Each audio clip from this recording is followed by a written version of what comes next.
Falemos da brisa. Podemos falar de duas coisas que eu acho interessantes neste início, que é no teu vestido e na Rua Cónigo Ferreira Pinto. Na rua? Do Cónigo Ferreira Pinto. Era a vossa rua. É a nossa rua. Rua de Cónigo Ferreira Pinto. Do Cónigo. Do Cónigo. O Cónigo tinha uma rua. O Cónigo tinha uma rua, que era a Rua do Cónigo Ferreira Pinto. Onde vocês respiraram... A rua não tem nome. Quer dizer, a rua pertencia ao Cónigo. Que giro. Apropriou-se de uma rua que não tinha nome. E deu-lhe o seu próprio nome. E foi por isso que vocês foram... têm assim... Vocês, os vossos amigos que eu vou conhecendo, são pessoas diferentes. Há um ou outro que é assim... Era um microcosmos interessante, porque nós, pequenos provavelmente, tabelos, eu nunca contabilizei isso, mas éramos entre 20 e 30 miúdos, com toda a certeza, vivendo ali, nessa rua e no prolongamento da rua, que era a Rua da Graciosa. Certeza absoluta que éramos... entre 20 e 30 miúdos, à solta, não é? E brincavam aos polícias e ladrões? Brincávamos a tudo o que era possível brincar. Jogávamos futebol, nós e elas, nós rapazes e elas raparigas. Nem havia grande distinção ali de atividades de género. Era curioso, já naquele tempo nós... Eram mentes livres. E elas eram na sua esmagadora maioria, eram raparigas bastante emancipadas, na adolescência já. Era curioso. Influência de casa? Não sei. Os pais eram uma classe média, se calhar um pouco mais esclarecida. Não sei mesmo.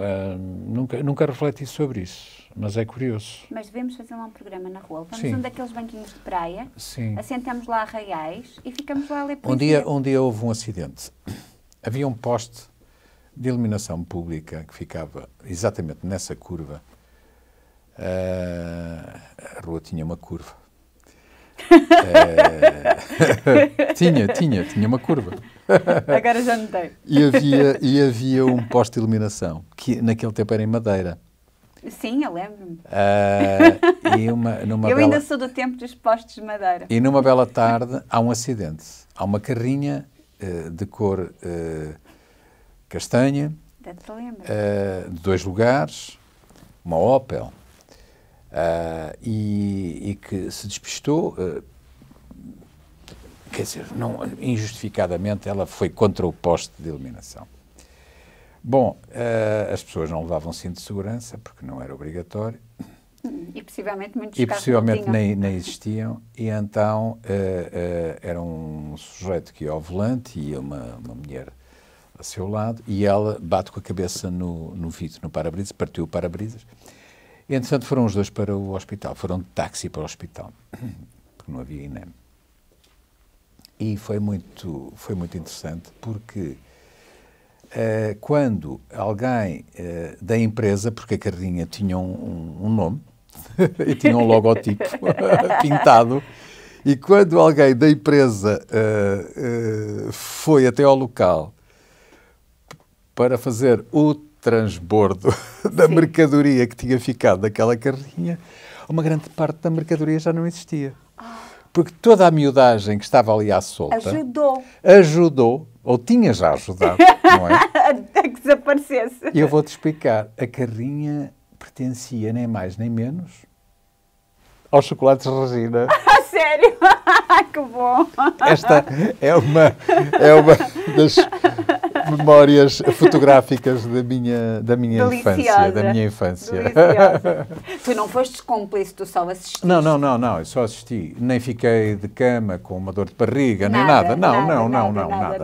Foi muito engraçado. Bom, mas então, a propósito dos chocolates Regina, e passo a publicidade. O meu pai trabalhava, não são nada maus, o meu pai trabalhava noutra fábrica de chocolates aqui do Porto, que eram os chocolates lá Espanhola. Lá Espanhola. Sim. Pois claro. Eu nunca tive crises de alergias, nem nada, urticárias, nem nada, por excesso de chocolates. Eu também nunca fui alérgico ao chocolate, confesso. Nunca. E ainda hoje não sou. Eu sou. Não, eu fui, agora já não. Olha, Cláudia, já ia pegar um segundo livro, ainda tenho aqui um no regaço. Eu hoje trouxe um papelzinho, porque eu sei que tu adoras os meus papeizinhos, porque tu dizes que são preciosos. Não é isso. É que, quando vêm estes livros, nós nunca sabemos se Sim. um deles, 2 deles, 10 deles poderão ou não ser lidos. Quando vem um papel, eu tenho a certeza absoluta de que o poema aí contido vai ser lido. É religioso. Eu tenho o livro onde está este poema, mas lembrei-me hoje, e já não dava para ir a casa buscar o livro, então imprimi. Porque este poema hoje encontrou-me. Às vezes nós somos encontrados pelos poemas. É verdade. É do Rui Costa. Vais abrir Mais uma vez. mais uma vez. É do Rui Costa, que vale a pena sempre ser lido. E é uma delícia de um poema. Chama-se Breve. Esta manhã comecei a esquecer-me de ti. Acordei mais cedo que nos outros dias e com o mesmo sono. A tua boca dizia-me bom dia, mas não. Não o teu corpo todo como nos outros dias. As sombras por aqui são lentas e hoje não comprei o jornal. O mundo que se ocupe da sua própria melancolia. Ontem, há uma semana, há muitos meses. Um ano ensina ao coração um novo ofício. A vida toda eu hei de esquecer-me de ti. Um bom começo. Rui Costa. Um bom começo. Eu trouxe, Eu adoro esta entre frase. outras coisas. A vida Eu também toda gosto. eu Também hei de gosto. esquecer-me de ti. Isso quer dizer que nunca vai conseguir esquecer. Pois, pelo menos metaforicamente falando, não é verdade? Pelo menos. Pelo menos. Eu, na outro dia estive a falar com uma pessoa, curiosamente, esteve em casa dele no Rio de Janeiro. Sim, sim, sim. Eu sei quem é. Partiu a casa dele no Rio de Janeiro durante algum tempo, ou pouco tempo. Eu gosto muito deste poeta. É a primeira vez que o trago cá. Ele é médico cardiologista. Aqui atrasado falávamos um pouco também sobre estas atividades dos médicos e tal, não é? E eu dizia-te que há na história da poesia portuguesa, Sim, há mas não muitos só, médicos. há muitos médicos, há inúmeros Na médicos. poesia, na literatura. É verdade. Temos o nosso querido Miguel Torga. Ui, então não temos. Aquela série que foi baseada na obra dele, Retalhos da Vida do Médico. Eu era muito pequena quando aquilo deu na... Mas isso era do Fernando Namora. Ai, do Fernando Namora, pois é. Exato, isso era do Outro Fernando médico, Namora. pois é, o Fernando Não é? Namora, exatamente. É, Outro médico, É verdade, exatamente. é verdade. É verdade. Pois... Mas o que eu estava a dizer, essa série, baseada na vida de Fernando Namora, marcou a minha infância. Eu era muito pequena, a música era do Carlos do Carmo, era ele que a cantava. Acho que o autor era o Ari dos Santos, mas não tenho a certeza. E marcou a minha infância. E deu para ver muito esse Portugal rural e o papel importante que esses médicos tiveram nessa gente. Miguel Torga, sim, o porque Fernando esses médicos eram médicos que percorriam Portugal ou então e eram a alma, muitas vezes, assentavam daquela gente. arraiais numa determinada povoação, não é? O Torga depois esteve em Coimbra Sim, e tal, sim, mas sim, antes sim. disso Começou na e na província. província, não é? E como também já nós referimos aqui há uns tempos, este Portugal que tem 200 quilómetros da orla litoral Sim. até à fronteira, não é? Aquela linha imaginária que nos divide Mas esses nuestros 200 hermanos. quilómetros eram imensos, Eram imensos. nessa altura. Eram imensos, não Eram é? imensos. E vinham aqueles homens, que para aquela gente eram como se fossem sábios, porque eles estudaram fora dali e vinham-nos curar as maleitas. Havia os caciques, aliás, ainda há vários caciques, não é?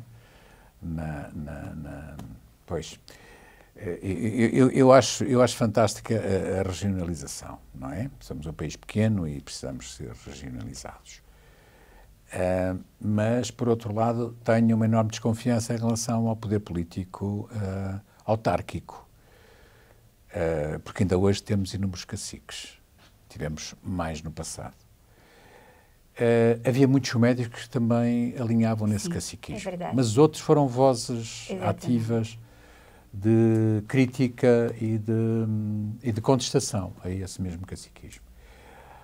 Ao contrário dos padres, que na sua esmagadora maioria eram subservientes do poder político. não é? Então juntavam-se ali algumas personagens ilustres, em meios pequenos, que normalmente passavam pelo responsável ou da junta de freguesia ou da Câmara Municipal, não é? O próprio médico, o padre, muitas vezes o juiz quando havia uma comarca. Nos livros de Júlio Diniz podemos ver muito isso. E por vezes o professor ou a professora, não é? Sim. Portanto, eram os elementos fundamentais na gestão, digamos, do cotidiano destas almas. Não se deu o caso com este médico cardiologista. Que tu não me deixas ver quem é. Vou já dizer o nome. Ele é, além de um belíssimo poeta, é tradutor de Auden, é tradutor de Simic, de O'Hara. O'Hara? Exatamente. De Russell Edson também. Era muito bonito o O'Hara, que eu estive a ver fotografias. E há um último livro publicado por ele há, não sei, talvez há um ano, que se chama De Passagem. Eu vou ler 2 poemas do José Alberto Oliveira, que deste livro da Assírio Alvim, já com 1 dezena e meia de anos, talvez, Peças desirmanadas e outra mobília. Pois, exatamente, foi ele que traduziu. Pois, estás a ver. Está aqui este livro do O'Hara. Claro. Nós combinamos. Por Combinamos, acaso não, nós combinamos. mas nós somos sempre Já assim. ficámos a saber que vais ler alguma coisa do O'Hara. Agora sou obrigada E acho a muito ler. bem. Agora sou obrigada a ler. Mas vais ler algo de bem divertido do O'Hara? Olha, eu acho que até este livro, o título, é bem divertido, mas vamos falar nele daqui a bocadinho. Então vou ler em primeiro lugar, este cão com 3 patas. Já vi alguns. Se ele fosse a evidência dos seus pesadelos e alcançasse um rosto sem olhos, prebendas e ósseos em Eucaristia, se quando pudesse chorasse que nem uma viúva, uma afronta de evidências como lavra de xisto, estava cansado e sujeito a esperas. Apanhou um autocarro com outro destino. Afogueado, pensou que podia voltar, que outros teriam o seu prato de aceitação, um morgadio insolvente. Ele não encontraria forma de errar. Faltando à confissão, comungaria complacente, cão com 3 patas à solta pelas ruas. Vai, com uma perna de menos, inspecionar os tampões das rodas do carro, mijar na relva suja, farejar os contentores do lixo, entre sacos de plástico e embalagens de cartão, perseguir os gafanhotos e a crispação da brisa, roubar ao tempo a sua execução e, em desvãos peregrinos, descobrir a piedade dos homens, esse teu castigo. Vai, aparece-te fugida e não pares. A repetição de um sonho é pior que a vida. Muitos já ficaram até tarde sem motivo. Ser-te-á fatal essa corrida. Léguas depois de seres inútil, momentos antes que a perfeição te cerca. É uma delícia. Eu rendo aqui homenagem a todos os grandes farejadores. Os cães 3 patas. Os grandes farejadores da classe operária. E avanço com este apontamentos. De onde sai a caminhoneta que se destina a Entre Campos? Um quintal nas traseiras de louros, mosquitos, pré-esforçado, um charco sujo, o brilho raro de rostos desconhecidos, o barulho das máquinas de agrafes e misturadoras de cimento na pagela do senhor roubado, as estantes da Livrelco encimadas pelos olhos turvos de Lenin. Que fazer? Talvez a resposta fosse um grego estival a quem a obesidade aflautava a voz e destinava ao circo. A idade do aquário. E Kit Carson no quadradinho que fechava a página. Levanta-te, cão! O garimpeiro gemia, vesgo e sujo. Ainda o fumo do 45 se esgueirava pela janela. No baile de uma vila raiana, um alferes miliciano ajeitava os testículos e a fivela do cinto, esquecido do fervor das minas, da sorte que o perseguia. Eram ritmos de caça. O sol torcido nas enxadas, as casas de cantaria douradas pelo outono das latadas, o comboio chegava entre barracões alumiados pela luz triste dos candeeiros públicos, pequenas praças com bancos de jardim de costas viradas para o rio.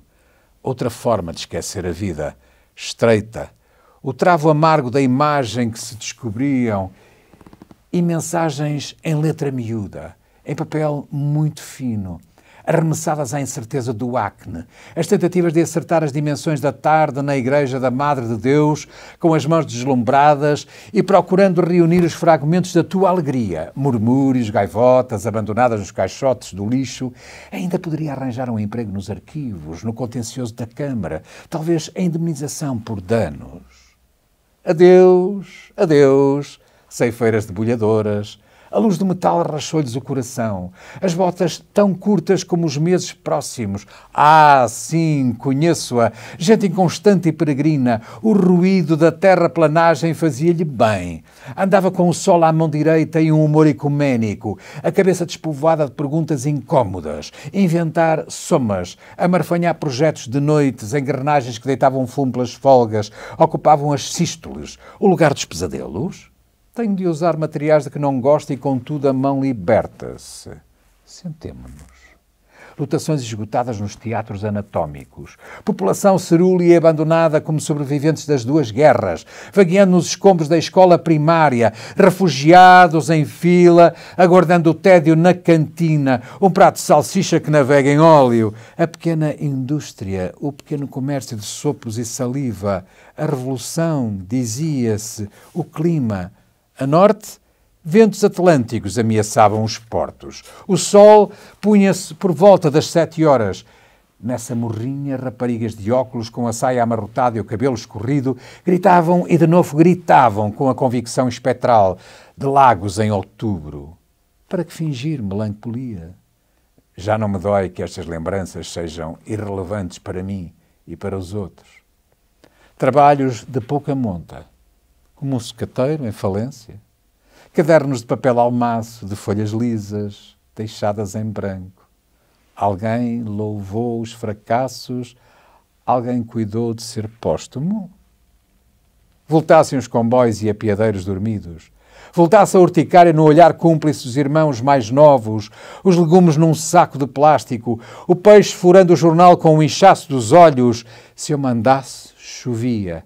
Mas não quero envolver-me em querelas teológicas, dizia Linus na última página do Diário de Lisboa. Poderia ter feito mais? Temos aqui uma chamada de atenção constante para a banda desenhada. Sim. Os jornais, não é, publicavam, Aquelas sobretudo ao fim de tiras. semana, aquelas tiras deliciosas, não é? Que às vezes era a primeira coisa que se ia ver. Sim, a miudagem adorava essas coisas, não é? Quando os pais ainda punham os filhos a ler o jornal, não é? Quanto mais não fosse essas pequenas tiras. Era uma delícia. Era uma Meu delícia. pai não gostava muito que lhe mexesse no jornal, porque antes dele ler, porque ele dizia que eu desordenava aquilo tudo. Que injustiça. Que injustiça. Olha, já agora vou ler Franco Lara. Acho muito bem. A sério. Sou grande fã também. Olha, ele é americano, nasceu em 1926, morreu em 1966, poeta, crítico, dramaturgo. Ele foi curador, curioso, foi curador do Museu de Arte Moderna. Não sabes a que mês é que nasceu, pois não? Já soube. Era só por curiosidade. Junho, 27 de Então, junho de muito 1926. bem. E 26, está bem, está bem. Em É que eu Baltimore. conheço mais gente que nasceu em 26, está bem. E em Baltimore. E morreu, penso que em... Durou 40 aninhos. 40 Olha, morreu 40 aninhos. em resultado de um acidente automóvel. Foi. Foi, muito novo. É verdade. E ele, curiosamente, foi curador do Museu de Arte Moderna de Nova Iorque nos anos de 1960, mas abandonou o cargo para se dedicar à literatura. Então, este livro é curioso. Em bom momento o fez, devo dizer. Este livro é curioso, é 25 poemas à hora do almoço. Então ele está aqui a descrever, de alguma maneira, sei lá, os seus almoços. Pode ser. Havia quem pintasse o almoço do Trolha, não é? Ele escrevia poemas. E até conheço alguém que esteve em pleno Rossio a comer uma sanduíche à hora do almoço. Eu já fiz isso. E Aliás. estava lá sossegado com a sua atividade profissional mais ou menos de ocasião, mais ou menos definida, e de repente passa alguém e diz: não gostavas de fazer teatro? E ele: sim, gostava. E levantou-se e foi fazer um casting e hoje é um ator seguríssimo e já com uma longa vida dedicada ao teatro. À hora do almoço. À hora do almoço. Eu já fui a propósito a Lisboa almoçar e depois regressei depois do almoço. Pois? De propósito. Valeu a pena, foi um bom almoço e foi no Rossio. Também uma sanduíche. Poema pessoal. Agora, quando passeio à hora do almoço, já só tenho 2 amuletos no bolso. Uma velha moeda romana que Mike Kanemitsu me deu e um parafuso que se soltou de uma mala quando estive em Madrid. Os outros nunca me trouxeram muita sorte, embora me ajudassem a permanecer em Nova Iorque contra a coerção. Mas agora, por algum tempo, estou feliz e interessado. Caminho pela umidade luminosa, passando pelo líquido e as poltronas da House of Seagram. E a construção à esquerda que fechou o passeio. Se alguma vez trabalhar na construção, gostaria, por favor, de ter um chapéu de prata. E chego ao Moriarty's, onde espero por Leroy, e ouço quem quer mexer-se a rebolar-se nos últimos 5 anos. A minha percentagem de batimento é só 0,16. E Leroy entra e conta-me que Miles Davis foi espancado 12 vezes ontem à noite à porta do Birdland por um chui. Uma senhora pede-nos um níquel para uma doença terrível, mas não lhe damos, não. Gostamos de doenças terríveis. Depois, vamos comer peixe e beber cerveja. Está frio, mas cheio de gente. E decidimos não gostar de Lionel Turling. E gostamos de Don Allen. Não gostamos de Henry James, tanto como de Herman Melville. Não queremos ficar no passeio dos poetas em São Francisco. Aliás, só queremos ser ricos e caminhar nos andaimes com chapéus de prata. Pergunto-me se alguma destes 8 milhões pensa em mim enquanto aperto a mão a Leroy e compro uma pulseira para o relógio. E volto feliz para o trabalho pensando que talvez. E termina assim. É muito bom, muito bom. É delicioso. Ainda por cima tem aí um dos meus músicos de eleição à mistura, não é? A levar 10 chapadões de um polícia, não é? O Miles Davis. Estes poemas têm todos muitos nomes, pois sabes? Pois tem. Mas vai aí, pesca outro. Assim quase um pouco ao acaso, Cláudia. Olha, tinhas que porque o O'Hara é sempre bom, é sempre delicioso. Ele era também um observador nato. Tu vais gostar deste. Ave Maria. Ai, gosto tanto desse, gosto muito. Eu acho que já o leste, porque muito, eu não estava alinhado. Eu adoro esse poema. Mães da América. Exato. Deixem os vossos filhos ir ao cinema. Tirem-nos... Cláudia, desculpa. Não, desculpa interromper. Diz. Agora que Diz. As nossas televisões estão com uma programação sublime. Ainda hoje falamos disso. Sublime. Sim, sobre as mães. Sobre as mães e os filhos. E os filhos. As mulheres. E os filhos também. Sim. Não é? Homens maduros, com os 40 anos, ainda não conseguiram escolher uma mulher, mas pronto, são apenas para nós. Mas a mãezinha vai lá e decide. Sabes, eu não sei. A mulherzinha tem que saber cozinhar. Eu só rio porque não gosto. Eu gosto de chorar o menos possível, não é? Eu não sou bebé chorão, então rio-me disto. Mas é um pouco desesperante. Tu eras capaz de estar com uma mulher que não sabe cozinhar? Estou a brincar. Nunca. Porque tu nem sabes cozinhar bem, nem nada. Nunca. Tu nem fazes aquele bolo de... Não, pudim de pão maravilhoso, Cláudia, nem nada. não comece aí Sabes, eu estou a revelar os segredos mais recônditos. Desde o programa 1 ou 2, a pedir para trazeres um dia um pudim de pão. Sim, tudo bem. Olha, mas eu gosto tanto desse poema. É um poema tão atual, infelizmente. Posso? Infelizmente podes e deves. Mães portuguesas, filhos portugueses, por favor, escutem a Cláudia a ler um poema que já tem uns bons 60 anos, talvez, ou 70, não é? E que é tão atual. Ave Maria é o título. Mães da América. Deixem os vossos filhos ir ao cinema. tirem-nos de casa sem eles saberem o que planeais. É certo que o ar livre é bom para o corpo, mas quanto à alma que cresce na escuridão, adornada por imagens prateadas, e quando envelhecerdes, como tendes de envelhecer, não vos hão de odiar, nem criticar, nem hão de saber. Estarão em algum país encantador que viram pela primeira vez numa tarde de sábado ou de gazeta. Talvez até vos agradeçam pela primeira experiência sexual que só custou $1/4 e não perturbou a paz do lar. Saberão de onde vêm os reboçados e os sacos de pipocas gratuitos. Tão gratuitos como sair antes do filme acabar, com um estranho agradável cujo apartamento é no céu, na Avenida Terra, perto da ponte Williamsburg. Oh mães, tereis feito tão felizes os putos, porque se ninguém os apanhar no cinema, não aprenderão a diferença. E se isso acontecer, será puro gozo. E de qualquer forma, ter-se-ão divertido a valer em vez de vagabundearem no pátio ou no quarto deles, odiando-vos prematuramente, pois que ainda não fizestes nada horrivelmente maldoso, exceto mantê-los afastados das alegrias mais sombrias, o que é imperdoável. Portanto, não me culpem se não seguirem este conselho. E a família se desunir e os vossos filhos ficarem velhos e cegos frente à televisão, vendo filmes que não os deixastes ver quando eram novos. É absolutamente notável. Notável. É maravilhoso. É maravilhoso.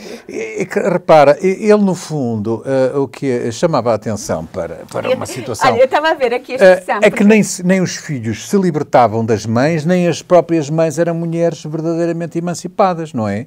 Porque elas próprias viviam numa redoma, não é? E queriam conter os seus filhos e se calhar... Isto na altura foi muito notório, quererem-nos ali controlá-los à força toda. Dizer? Não, porque a determinada altura aparece aqui na tradução os putos e eu estava curiosa para ver qual é a expressão em inglês. Então a expressão em inglês é the little tykes. Ele traduziu para os putos e acho que fica uma delícia muito aqui bom, no meio. Bom. Acho que é muito o espírito do Franco O'Hara. Os putos é uma expressão, não é? Então, acaba por ser doce. E é doce, não é? É, os putos, os miúdos. É isso. E acho que tem a ver, o Franco O'Hara, se falasse português... Não, os miúdos para quem é vegetariano, por exemplo, não funciona bem, não é? É os putos. Os putos. Adoro. Temos que trazer mais vezes. Sim, por favor. Eu adoro esta mulher, não é? E é tão bom não a deixarmos cair no esquecimento. Ela é tão maravilhosa.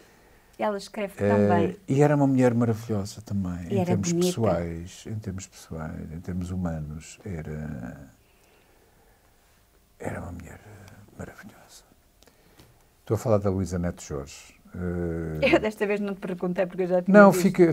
Fico sempre um pouco tocado. Emocionado, não é? Fico sempre um pouco tocado. Acho que tem poemas tão bonitos. Desapareceu demasiado cedo, tinha muito para dar, fez falta a muita gente. Era uma voz também incómoda neste país. E convém não ficar esquecida. Tu que gostas de poemas de amor, ela cantava o amor também como... Também. Não é? Eu não digo ninguém, porque há muitas outras que sabem cantar o amor. Então eu ultimamente já não ando a ler muitos poemas de amor. Pois, eu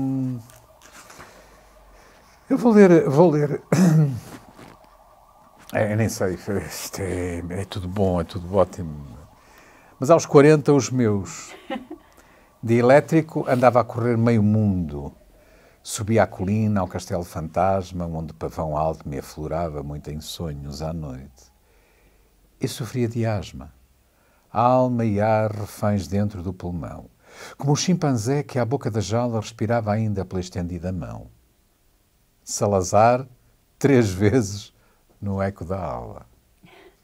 As verdiças tranças prontas a espigar escondiam na auréola os mais duros ganchos. E o meu coito, quando jogava a apanhar, era nesse tronco do jardim dos anjos, que hoje ainda esbraceja numa árvore passiva. níqueis e organdis, espelhos e torpedos. Acabou a guerra, meu pai, grita viva! Deflagram no rio golfinhos, brinquedos. Já bate no cais das colunas uma onda ultramarina onde singra um barco para Cacilhas e no céu que ressuma névoas, águas mil, um fictício arco-íris como que é no seu cor a cor, uma dor que ao pé de outra se indefine. No cinema lis, luz o projetor e o fim, através do tempo, retina. É outro. Se faz favor. Sim. Vou ler já este seguinte, Ó Feições da Minha Cara. Ela utiliza uma frase extraída de Gil Vicente. Ó feições de minha cara, soclo de carne madura, patim de loucos deslizes, que sinais vos inscrever, pelos, rugas, cicatrizes, na dupla expressão mais crua. O que antes olhava acerbo para os prédios da fortuna, meu olho de meter medo, quantos degraus às escuras descerás, não tão soberbo. O que já cheirou a gentes, pelas frentes e pelas trazes, meu velho nariz, aluno do longo saber do cão, como farejar os gases antes que venha a explosão. Minhas orelhas de ouvir, bolsas de água sob o mundo, fogos fatos sobre o corpo aos ecos do poço fundo, fareis ouvidos de moco. E tu, oscilante porta, que em teus gonzos nos apertas e nos devoras por dentro, irás tu, boca calada, negar-me o teu alimento, faltar à tua palavra. Que delícia.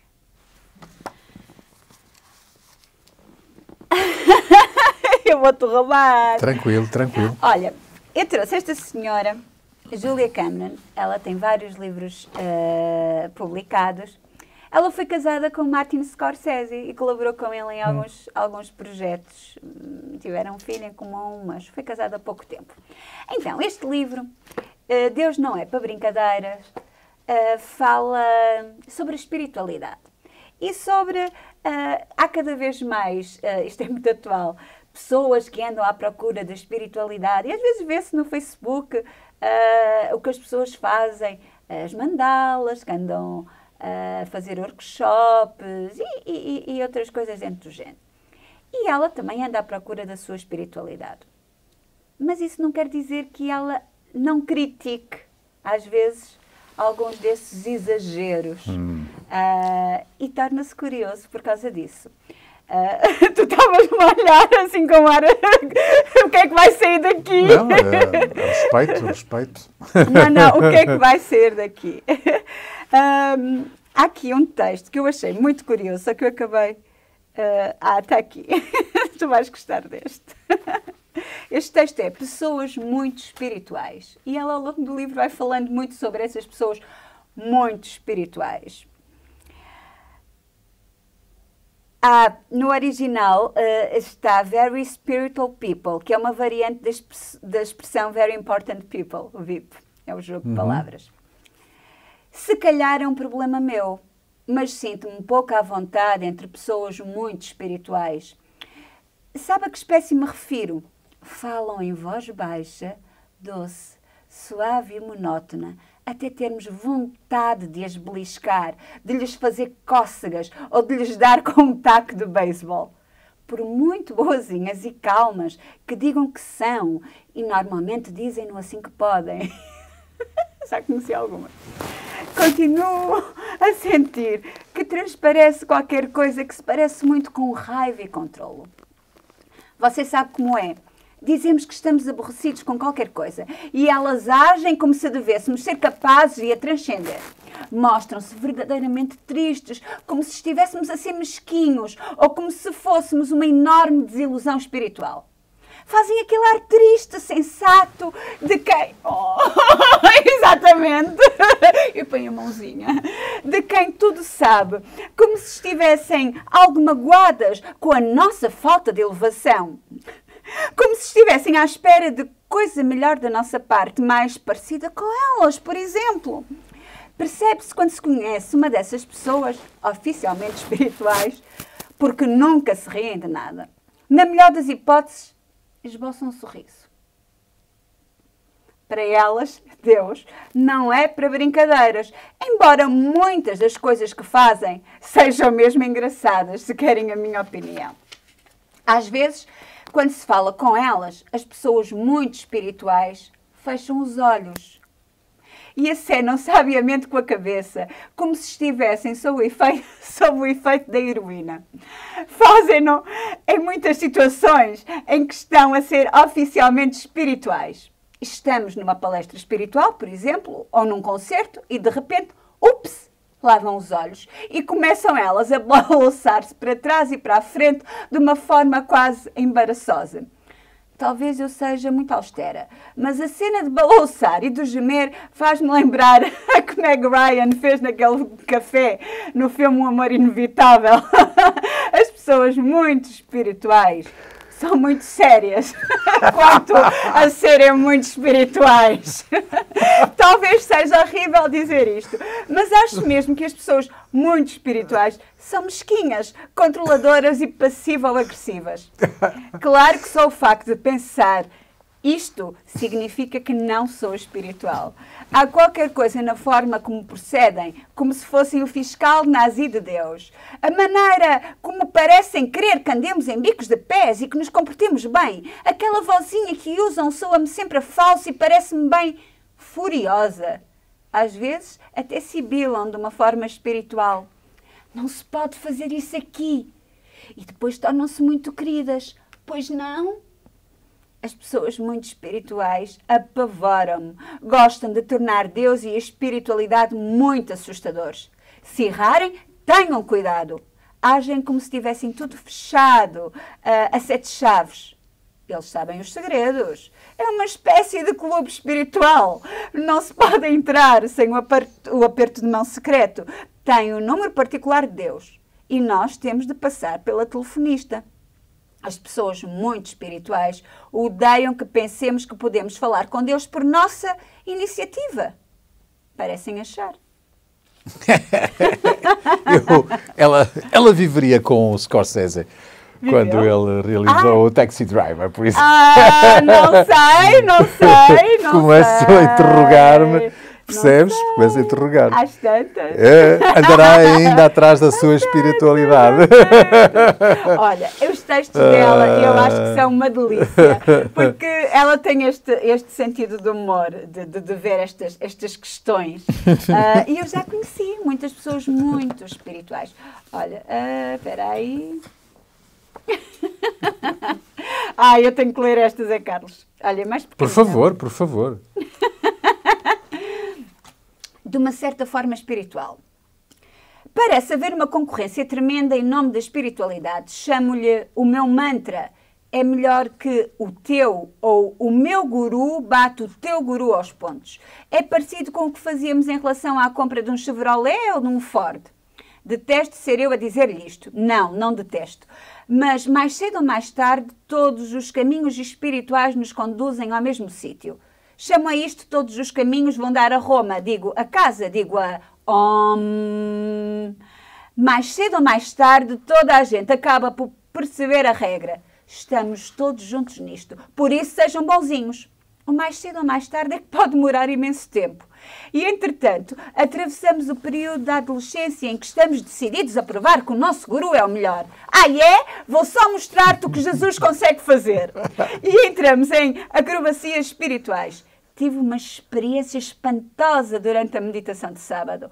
Ou estava a segurar o escorpião há imenso tempo quando me apercebi ou descobri que se usar o trigo de qualidade superior, a minha sintonia espiritual é muito mais viva. Claro que não dizemos que isto é gabarulice, chamamos-lhe partilha. Só que o tipo de coisas que partilhamos tem geralmente um travozinho a não sou especial. Uma senhora pediu certa vez para me entrevistar, a fim de determinar se eu já tinha tido alguma experiência espiritual autêntica. Senti-me como se me tivesse perguntado como eram os meus orgasmos, para ver se eram do tipo certo. E tive o mesmo instinto de que talvez não me apetecesse falar-lhe sobre eles, nem ser classificada. Já que falamos no assunto, diria que as experiências espirituais são muito parecidas com orgasmos. Qualquer tipo é bom e a maioria de nós consegue ter alguns.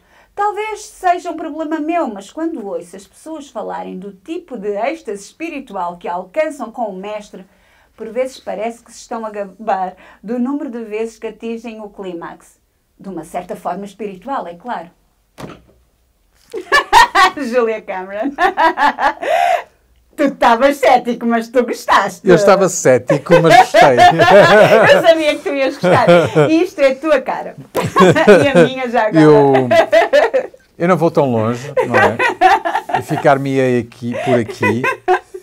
Ai, tão divertido. Eu acho que li um programa inteiro esta mulher. Mas podes trazê-la de vez em quando. Eu trago. A sério, traz, porque eu gosto. E escreve bem, atenção, Muito, não é? muito. Para mim foi uma revelação, não a conhecia. A sério, não a conhecia. Temos tentado, eu e tu, recuperar sempre gente que cai no esquecimento, não é? Que fica arrumada assim numa prateleira. E à semelhança do que acontece com os outros países. Dizem Portugal é um país de poetas. Também é. Mas em Espanha também há. Pois, claro, e em França, há, e em Itália, e na Alemanha, por todo lado. Ainda bem. Mas os nossos são nossos, isto sem cair em nacionalismos, não é? Porque os poetas são poetas do mundo. Sim. Eles, quando são excelentes, acabam por ser traduzidos e são propriedade do mundo, não é? São transnacionais, por assim dizer. Este poeta foi um poeta incómodo, foi um jornalista incómodo. Tu gostas dos incómodos. Foi um ser humano incómodo. Eu nem vou espreitar, que tu não e tive me muita deixas. pena que ele também tivesse partido Muito tão cedo, em 1995 ou 96, salvo erro. Fernando Assis Pacheco. Ah, pois! Ai, assim, era muito incómodo. É curioso que eu vou falar pela segunda vez numa personagem sinistra e através da voz ou das vozes de dois poetas. Em primeiro, da Luísa Neto Jorge, em primeiro lugar da Luísa Neto Jorge e agora pela voz do Fernando Assis Pacheco. 30 anos depois, continuo revoltadíssimo. Vossa Excelência foi de uma grande falta de chá. Nem eu precisava de Angola, nunca, nem Angola de mim, o que hoje parece claro. Vossa Excelência argumentava nos corredores que eram ordens do Dr. Salazar. Ora, adeus! Mandasse uma Zé e ele tinha bom corpo para apanhar porrada. E mesmo Vossa Excelência podia ter feito uma perninha como eu fiz em Zala. Não sou de rancores, nem pouco mais ou menos, mas aquela merda estava mal parada. Sabe, Vossa Excelência, o pasmo e a aflição quando se caía em alguma emboscada? Umas vezes olhava pelo rabo do olho, outras fingia de morto e mijava-me. Depois voltava-se ao acampamento para a ternura dos cães e a tarimba rasa, um duche ao ar livre, um cigarro infeliz, o gole de cerveja a tirar para o amargo. Houve um fim de tarde, ou mais propriamente um fim de dia, entre todos cinzento, que eu me sentia o maior dos miseráveis. Foi nesta ideia. Eu fui a correr esconder a arma de serviço, por sinal uma Walter. A esta hora já enterraram Vossa Excelência com as competentes honras militares, mas a verdade é sempre para se dizer. 30 anos passados, não me esqueço de nada. Claro que esta é uma memória da Guerra Colonial, não é? Que o Fernando Assis Pacheco viveu precisamente em Angola e de que escapou, de não vir dentro de 4 tabuinhas, não é? O meu pai também esteve lá. Claro, muita gente lá passou. E então, às vezes, as memórias deles, eles não falam muito, falam só. Mas é curioso, porque tanto o meu pai como o meu sogro fazem questão de todos os anos terem os seus almoços de reencontro com os camaradas. E para eles aquilo é algo que não podem falhar. É um momento único. Enquanto o meu sogro vai com a família, vai com a esposa, no lado do meu pai, mais eles vivem aquilo. E é muito emocionante ver a alegria do meu pai, aqueles dias antes de ir, e depois no regresso. Porque aqueles miúdos, eles eram miúdos, eles partilharam coisas que os nossos miúdos que têm hoje 19, 20 anos não imaginam. Aqueles miúdos foram mandados para uma guerra que eles não sabiam muito bem o que é que iam defender. Eles não sabiam, eles só sabiam que tinham que ir para a guerra. Porque eram obrigados a ir. Alguns conseguiram fugir, a maioria não conseguiu.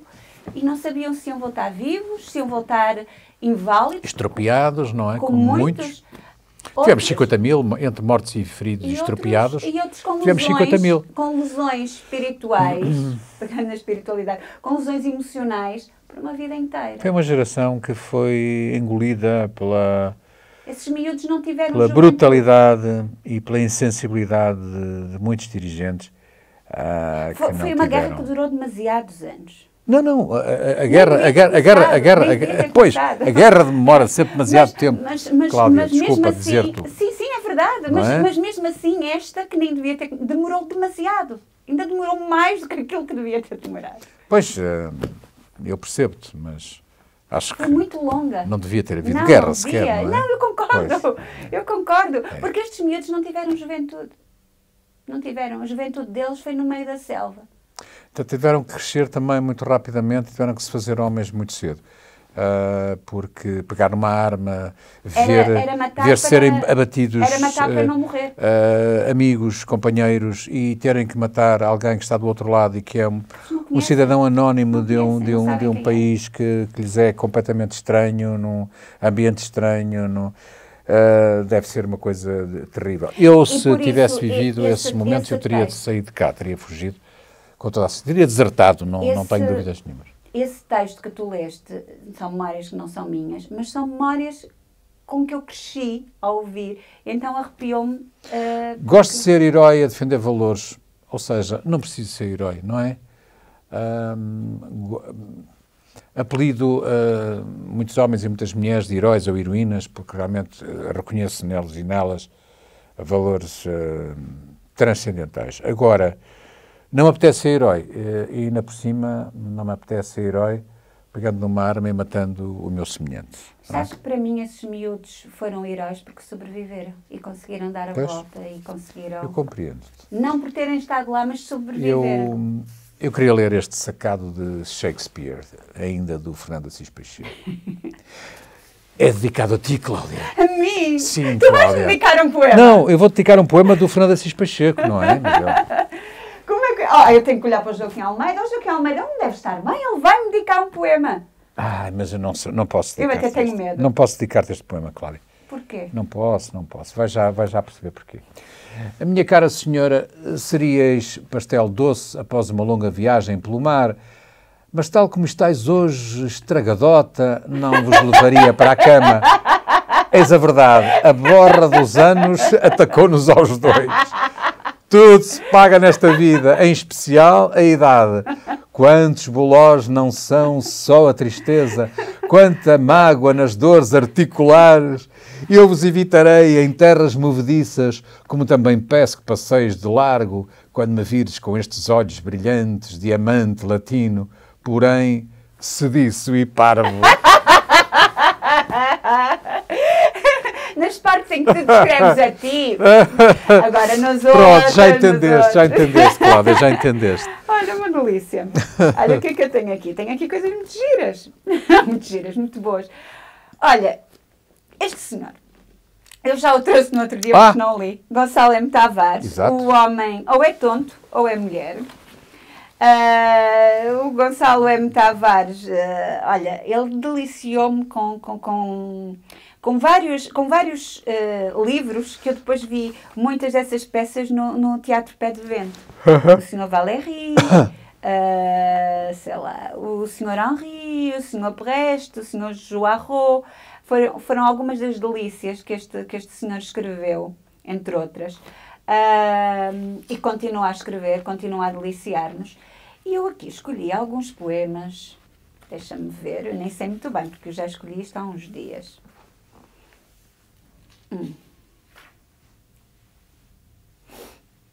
Espera aí, deixa ver, enquanto isso tu vais procurando.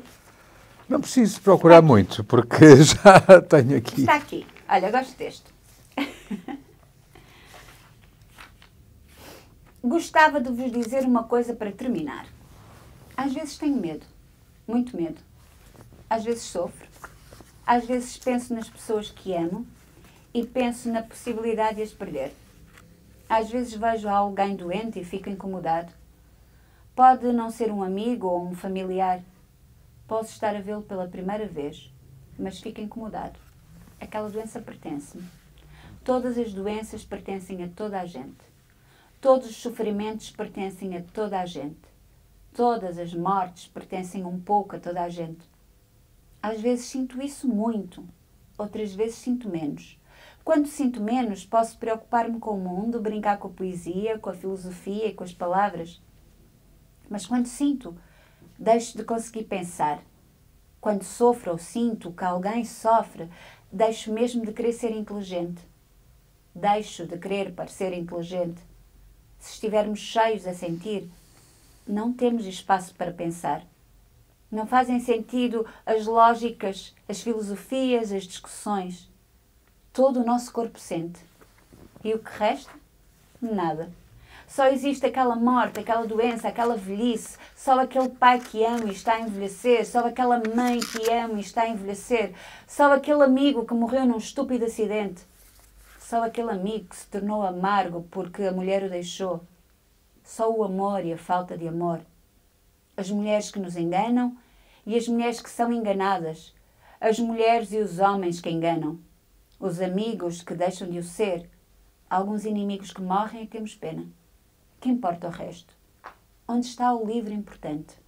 O filme que resolve? Podemos chorar à frente de um quadro, mas não resolve nada. Podemos pintar um quadro, escrever um poema, mostrar às mulheres bonitas como somos bonitos, exibir o nosso corpo. Mas que adianta? Estamos sozinhos. Se não estamos, vamos estar. Os amigos vão nos deixando, vão nos deixar, vão morrer ou nós vamos morrer. Ou então deixam de nos telefonar, ou então deixamos de lhes querer telefonar. Estamos sozinhos. As pessoas que amam vão morrer. Os livros não resolvem nada.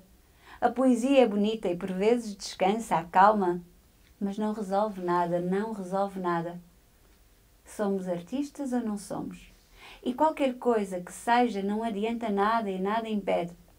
Escrevemos poemas, mas não ajudam ninguém. Escrevemos peças de teatro, sorrimos, tentamos pensar, tentamos ter ideias, tentamos distrair as pessoas, tentamos fazer pensar as pessoas, tentamos fazer chorar as pessoas. Isso é bom. E até pode ser bonito, mas não adianta nada. Não resolve nada. Não adianta nada. Gonçalo M. Tavares. Não adianta nada. Nem faz refletir, nem faz pensar, nem sequer me faz levar a identificar-me ou não com o texto que ele acabou de escrever, nem me situa nenhuma desses momentos em que ele descreveu. Não, realmente não adianta. Não adianta nada. E não estou aqui com nada. É muito bom. É muito bom. Olha, Cláudia, eu... E tu viste que eu agora não disse que era bonito. Eu disse que era muito bom. Disseste que era muito bom. Eu queria trazer aqui o último livro de Raul de Carvalho. Este homem morreu em 1984, quando este pequeno livrinho estava pronto. Um e o mesmo livro, e ele, não sei se o chegou a conhecer, porque ele morreu repentinamente. Aqui no Porto, curiosamente, ele nasceu em Alentejano, nasceu no Alvito em 1920 e estava aqui no Porto em casa de uns amigos quando teve uma crise cardíaca e não sobreviveu. Foi um dos grandes frequentadores do café do Martinho da Arcada, naqueles anos 50, 60, não é? Sim, sim. Privou também com grandes vultos da poesia, ele esteve ligado à revista Árvore com o António Ramos Rosa e com, mais tarde, o Egito Gonçalves. A revista essa que foi encerrada pela censura, não é? Definitivamente encerrada pela censura, porque era uma voz também ela incómoda, em 1953, salvo erro, se a memória não me falha.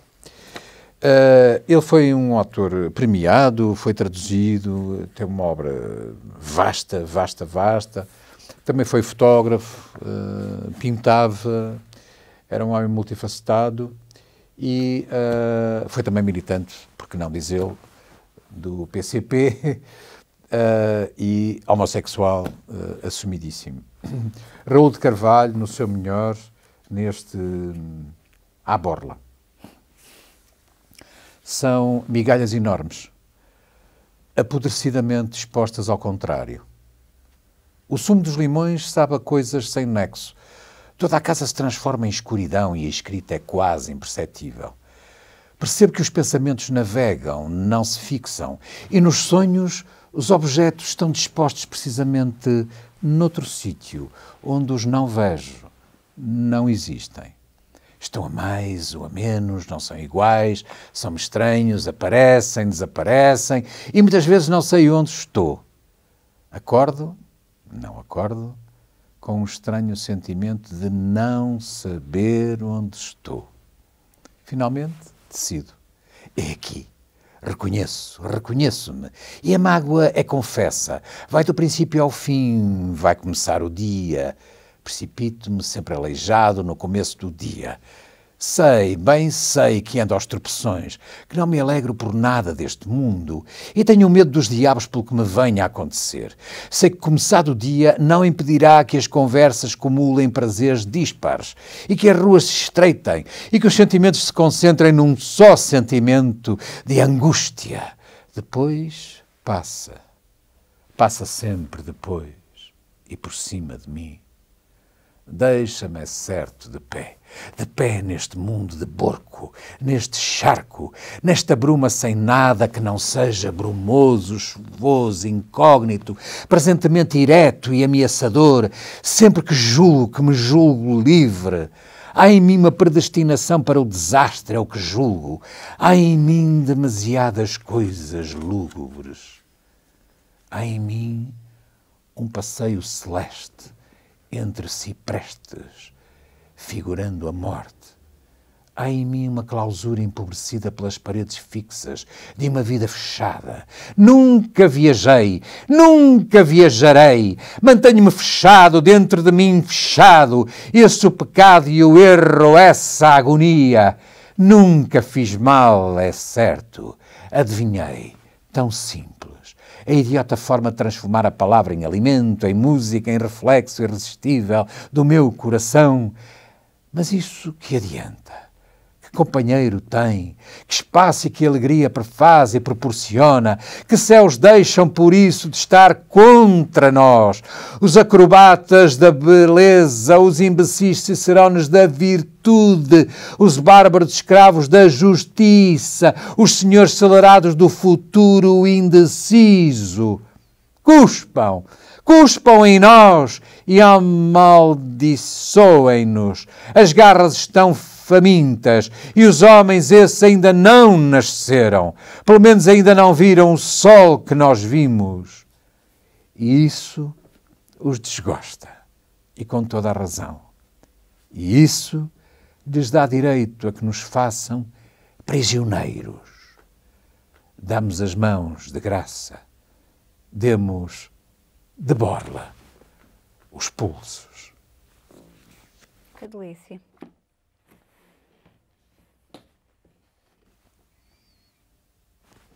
Abstenho-me de comentar. Também não consigo comentar. Para sentir. Uma coisinha agora para nos despedirmos por hoje. Uhum.